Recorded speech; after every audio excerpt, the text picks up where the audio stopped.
To master the charger, we have to understand that there are, once again, a few different types of chargers. First, we have the planched charger. In the planched charger, like any other planched position, we have all three counterweights driving us undershot. Here, my right leg is kind of at vertical, but it could be even more undershot. This kind of charger is more strength shoulder driven because there is no counterweight overshot.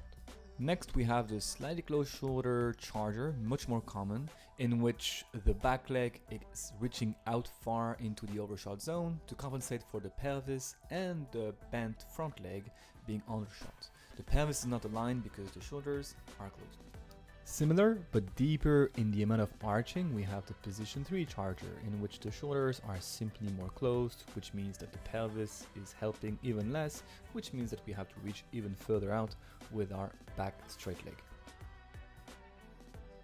Finally, and less common, we have the open shoulder charger, in which the pelvis is now finally stacked over the shoulders, which means that the back straight leg has to come back towards vertical, otherwise we would be too overshot.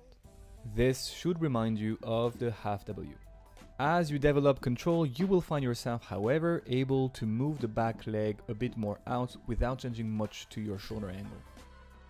Before we move on, if you want to access a free course where we talk about the foundations of handstands and join a community of people just like you who are working on getting their handstands, then click on the link below.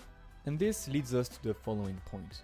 In the charger, the back leg will move a lot. It will answer what the shoulders are doing. The front bent leg, however, will serve as your anchoring point. You will notice, more likely than not, that the front bent leg is almost every single time in the same position.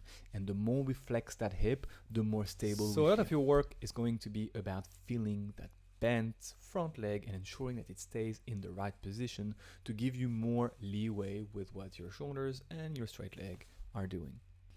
Down the line, one of those will suit you more than the others, but it is desirable to be able to transition from one to the other in order for you to develop much more resiliency when it comes to your freestanding charger.